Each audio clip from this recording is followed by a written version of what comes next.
നമസ്കാരം എല്ലാവർക്കും. മരുന്ന് അല്ലെങ്കിൽ ആരോഗ്യകരമായ ജീവിതശൈലി പോലെ വെളുത്തുപാടുകൾ വീണ്ടെടുക്കുന്നതിൽ പ്രധാനമായ അത്തരം പ്രധാനപ്പെട്ട വിറ്റാമിനുകളെയും ധാതുക്കളെയും കുറിച്ച് ഇന്ന് ഞാൻ സംസാരിക്കാൻ പോകുന്നു. ശരി, ഈ പ്രധാനപ്പെട്ട വിറ്റാമിനുകളുടെയും ധാതുക്കളുടെയും കുറവ് നിങ്ങളുടെ വെളുത്തുപാടുകൾ വർദ്ധിപ്പിച്ചേക്കാം, അല്ലെങ്കിൽ വീണ്ടെടുക്കൽ വളരെ മന്ദഗതിയിലായിരിക്കാം, അല്ലെങ്കിൽ നിങ്ങൾക്ക് ഒരു ഫലവും ഉണ്ടായേക്കില്ല. നിങ്ങളുടെ മുഴുവൻ ശരീരത്തിനും വെളുത്തുപാടുകൾ ലഭിച്ചേക്കാം, അല്ലെങ്കിൽ നിങ്ങൾക്ക് വേഗത്തിൽ സുഖം പ്രാപിക്കാൻ കഴിഞ്ഞേക്കില്ല. അതിനാൽ നിങ്ങളുടെ ശരീരത്തിന് ഈ വിറ്റാമിനുകളും ധാതുക്കളും മതിയായ അളവിൽ ഉണ്ടായിരിക്കേണ്ടത് വളരെ പ്രധാനമാണ്. അതിനാൽ ആദ്യം നിങ്ങൾ ഒരു ടെസ്റ്റ് നടത്തണം. ഞാൻ സംസാരിക്കാൻ പോകുന്ന ഈ വിറ്റാമിനുകൾ കുറവോ ആണെങ്കിൽ നിങ്ങൾ അവ ഭക്ഷ്യവസ്തുക്കളോ അനുബന്ധങ്ങളോ ഉപയോഗിച്ച് കഴിക്കണം. അതുവഴി നിങ്ങളുടെ വീണ്ടെടുക്കൽ നല്ലതാണ്. നിങ്ങളുടെ വെളുത്തുപാടുകൾ വേഗത്തിൽ സുഖപ്പെടുത്തുകയും അത് പടരുന്നത് തടയുകയും ചെയ്യുന്നു. ഒന്നാമത്തെ വിറ്റാമിൻ ഡി ആണ്. നിങ്ങളുടെ എല്ലാ രോഗപ്രതിരോധ പ്രതികരണങ്ങൾക്കും വിറ്റാമിൻ ഡി പ്രധാനമാണ്. അതിനാൽ രോഗപ്രതിരോധവുമായി ബന്ധപ്പെട്ട വെളുത്തുപാടുകൾ ഉണ്ട്, കാരണം ഹൈപ്പർ ആക്റ്റീവ് പ്രതിരോധശേഷിയുണ്ട്. മെലനോസൈറ്റുകൾ വർദ്ധിക്കുന്നില്ല, അല്ലെങ്കിൽ മെലാനിൻ ഉൽപാദനം നടക്കുന്നില്ല. അതിനാൽ ഇത് അതിനെ പ്രോത്സാഹിപ്പിക്കുന്നു.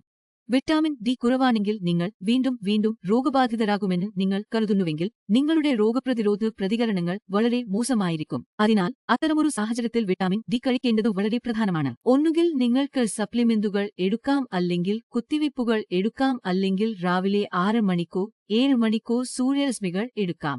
ഇത് പര്യാപ്തമല്ലെങ്കിൽ നിങ്ങൾക്ക് അതിനൊപ്പം അനുബന്ധം എടുക്കാം. വിറ്റാമിൻ ഡിയുടെ ഉറവിടങ്ങൾ കൂടുതലും സസ്യേതര ഭക്ഷണത്തിലാണ്. അതിനാൽ ഞാൻ അത് ശുപാർശ ചെയ്യുന്നില്ല, കാരണം നിങ്ങൾക്ക് വെളുത്തുപാടുകൾ ഉണ്ടെങ്കിൽ നിങ്ങൾ മാംസാഹാരം ഉപേക്ഷിക്കേണ്ടിവരും, അല്ലെങ്കിൽ നിങ്ങൾ കഴിക്കേണ്ടതില്ല. അതിനാൽ നിങ്ങൾക്ക് സപ്ലിമെന്റേഷൻ എടുത്ത് വിറ്റാമിൻ ഡി പൂർത്തിയാക്കാം. അടുത്തത് വിറ്റാമിൻ ബി12 ആണ്. ഇപ്പോൾ വിറ്റാമിൻ ബി12 കുറവ് കാരണം അനീമിയയും ഉണ്ടാകും. നിങ്ങളുടെ ഹീമോഗ്ലോബിൻ പോരായ്മയായി രൂപപ്പെടുന്നില്ല, ശരീരത്തിൽ ദൗർബല്യം തോന്നും, പ്രതികരണങ്ങൾ വൈകി വരും, രോഗമുക്തി പ്രക്രിയ മന്ദഗതിയിലാകും. അതിനാൽ ഇത് പൂർത്തിയാക്കേണ്ടത് വളരെ പ്രധാനമാണ്. വീണ്ടും ബി12 പലപ്പോഴും നട്സിൽ കാണപ്പെടുന്നു. അതിനാൽ എല്ലാ നട്സുകളും ഉണങ്ങിയ ഫ്രൂട്ട്സുകളും നിങ്ങൾക്ക് കുതിർത്ത് കഴിക്കാൻ തുടങ്ങാം. നിങ്ങൾക്ക് വാൾനട്ട്സ് കഴിക്കാം, നിങ്ങൾക്ക് ആൽമണ്ട്സ് കഴിക്കാം, അങ്ങനെ അവ പൂർത്തിയാക്കാൻ കഴിയും. എന്നിട്ടും ഇത് പൂർത്തിയായിട്ടില്ലെങ്കിൽ പരിശോധന നടത്തിയ ശേഷം ഇത് വളരെ കുറവാണ് എങ്കിൽ നിങ്ങൾക്ക് സപ്ലിമെന്റേഷൻ എടുക്കാം. നിങ്ങൾക്ക് മീഥൈൽകോബാലമിൻ ഇഞ്ചക്ഷനുകൾ എടുക്കാം. നിങ്ങളുടെ റിപ്പോർട്ടുകളെ ആശ്രയിച്ച ഗുളികകൾ എടുക്കാം. അടുത്തതായി പ്രധാനമായി ഇരുമ്പാണ്.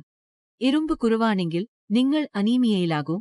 ശരീരത്തിൽ വേദനയും ബലഹീനതയും ഉണ്ടാകും. ഉള്ളിൽ നിന്നുള്ള സൗഖ്യം പുനഃസ്ഥാപനം വൈകും. മെലാനിൻ ഉൽപാദനം വൈകിയും ഹീമോഗ്ലോബിൻ കുറവായതിനാൽ വേണ്ട നിറം വരാതിരിക്കും. കാരണം ഇരുമ്പ് കുറവാണ്, പിന്നെ ഓക്സിജനേറ്റ് ചെയ്ത രക്തവും കുറവാണ്. അതിനാൽ ഈ സാഹചര്യത്തിൽ നിങ്ങൾക്ക് ഫോളിക് ആസിഡ് കഴിക്കണം. നിങ്ങളുടെ ഹീമോഗ്ലോബിൻ താഴ്ന്നു പോകുകയോ ഇരുമ്പിന്റെ അളവ് വളരെ കുറവായി ഇരുമ്പ് പ്രൊഫൈലിൽ കാണുകയോ ചെയ്താൽ നിങ്ങൾ ദിവസവും ഫോളിക് ആസിഡ് കഴിക്കുക. അത് നിങ്ങളുടെ ഇരുമ്പിനെ പൂർണ്ണമാക്കും. നിങ്ങൾക്ക് അത്തിപ്പഴം മുക്കിവെക്കാനോ മാതളനാരങ്ങ കഴിക്കാനോ പച്ചക്കറികൾ മുൻഗണന നൽകാനും കഴിയുന്നത്ര. അതുവഴി നിങ്ങളുടെ ഇരുമ്പ് പൂർണ്ണമായി തുടരുകയും ഇരുമ്പിന്റെയോ ഹീമോഗ്ലോബിന്റെയോ കുറവ് ഉണ്ടാകാതിരിക്കും. അടുത്ത പ്രധാന ധാതു ചെമ്പാണ്. ചെമ്പ് പഴയ കാലത്ത് നിങ്ങൾ കേട്ടിരിക്കാം, അല്ലെങ്കിൽ ഇപ്പോഴും മുത്തശ്ശിമാർ വെള്ളം ഒരു ചെമ്പ് കലത്തിലോ ചെമ്പ് കിണ്ണത്തിലോ സൂക്ഷിച്ച് കുടിച്ചുകൊണ്ടിരിക്കണം. അതിനുള്ള കാരണം ചെമ്പ് അതിൽ എന്ത് തന്നെയായാലും അത് വെള്ളവുമായി പ്രതിക്രിയ ചെയ്യുന്നു, അത് ശരീരത്തിൽ ഉപഭോഗിക്കപ്പെടുന്നു. നിങ്ങളുടെ ശരീരത്തിൽ ചെമ്പിന്റെ ചില അളവ് ആവശ്യമാണ്. അത് കുറവാണെങ്കിൽ നിങ്ങളുടെ വെളുത്തുപാടുകൾ വർദ്ധിക്കും, അല്ലെങ്കിൽ അവ വർദ്ധിക്കും. സുഖം പ്രാപിക്കാൻ ധാരാളം സമയമെടുക്കും.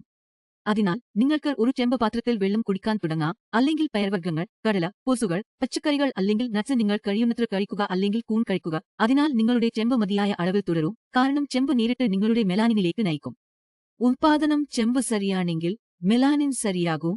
മെലാനിൻ ശരിയാണെങ്കിൽ വെളുത്ത പാടുകളുടെ വീണ്ടെടുപ്പ് നന്നാകും. അതിലെ പിഗ്മെന്റേഷൻ പെട്ടെന്ന് വരും. അടുത്ത പ്രധാന കാര്യം സിങ്ക് ആണ്. മെലനോസൈറ്റുകൾക്ക് മറ്റ് ധാതുക്കളെപ്പോലെ സിങ്ക് പ്രധാനമാണ്. അതിനാൽ സിങ്ക് കുറവാണെങ്കിൽ പോലും നിങ്ങളുടെ വെളുത്തുപാടുകൾ കൂടുതലാകാം, അല്ലെങ്കിൽ നിറം വരാൻ സമയമേറെ എടുക്കാം. നിങ്ങൾക്ക് മെറ്റബോളിക് അസുഖങ്ങൾ കൂടുതലായി വരാം. അതിനാൽ സിങ്ക് എങ്ങനെ നിറവേറ്റാൻ നിങ്ങൾ ആഗ്രഹിക്കുന്നു? നിങ്ങൾക്ക് ഇത് ഒരു സപ്ലിമെന്റ് ആയി എടുക്കാം. നിങ്ങൾക്ക് എടുക്കാൻ കഴിയുന്ന നിരവധി സിങ്ക് ടാബ്ലറ്റുകൾ ഉണ്ട്. പക്ഷേ എന്തായാലും നിങ്ങൾ ഭക്ഷണക്രമത്തിൽ ശ്രമിക്കുകയാണെങ്കിൽ പച്ചക്കറികൾ, അല്ലെങ്കിൽ പയർവർഗ്ഗങ്ങൾ, അല്ലെങ്കിൽ കടല, അല്ലെങ്കിൽ അവോക്കാഡോകൾ, നിങ്ങൾക്ക് സിങ്ക് ലഭിക്കുമെന്ന് ഞാൻ വീണ്ടും പറയും. ഭക്ഷണം കഴിക്കുമ്പോൾ നിങ്ങൾ കഴിയുന്നത്ര വീട്ടിൽ തയ്യാറാക്കിയ ഭക്ഷണം കഴിക്കാൻ ഞാൻ ആഗ്രഹിക്കുന്നു. മൃഗപ്രോട്ടീൻ ഇല്ല, മൃഗഭക്ഷണം ഇല്ല, പാൽ ഉൽപ്പന്നങ്ങൾ ഇല്ല. നിങ്ങൾക്ക് പാൽ ഉൽപ്പന്നങ്ങൾ വാങ്ങേണ്ടി വന്നാൽ അവ ലാക്ടോസ് ഫ്രീ ആയിരിക്കണം. അത് മാറ്റിസ്ഥാപിക്കുക. പുറത്തുള്ള ഭക്ഷണം കഴിക്കരുത്. മദ്യപാനവും പുകവലിയും പാടില്ല. പുകയില നിങ്ങൾ പുറത്തുനിന്നുള്ള ഭക്ഷണം എത്രത്തോളം ഉപേക്ഷിക്കുന്നുവോ അത്രയും വേഗത്തിൽ വീണ്ടെടുക്കൽ വർദ്ധിക്കുകയും നിങ്ങൾ സന്തുഷ്ടരാകുകയും ചെയ്യും. നിങ്ങളുടെ വെളുത്ത പാടുകൾ എത്രയും വേഗം സുഖപ്പെടുത്താൻ കഴിയും. നിങ്ങൾക്ക് അത് ചെയ്യാൻ കഴിയുന്നില്ലെങ്കിൽ താഴെ നൽകിയ നമ്പറിൽ എന്റെ ടീമുമായി സംസാരിക്കാം. എന്നെ കാണാൻ വരാം. അതിലൂടെ വേഗത്തിൽ അവരോട് പോരാടാനുള്ള ശക്തി നേടാം. അങ്ങനെ ഈ പാച്ചുകൾ ഭേദമാകും. നിങ്ങൾക്ക് ഒരു ഡോക്ടറോ ചികിത്സയോ ആവശ്യമാകില്ല. അതുവരെ നന്ദി. സുഖമായി വരൂ.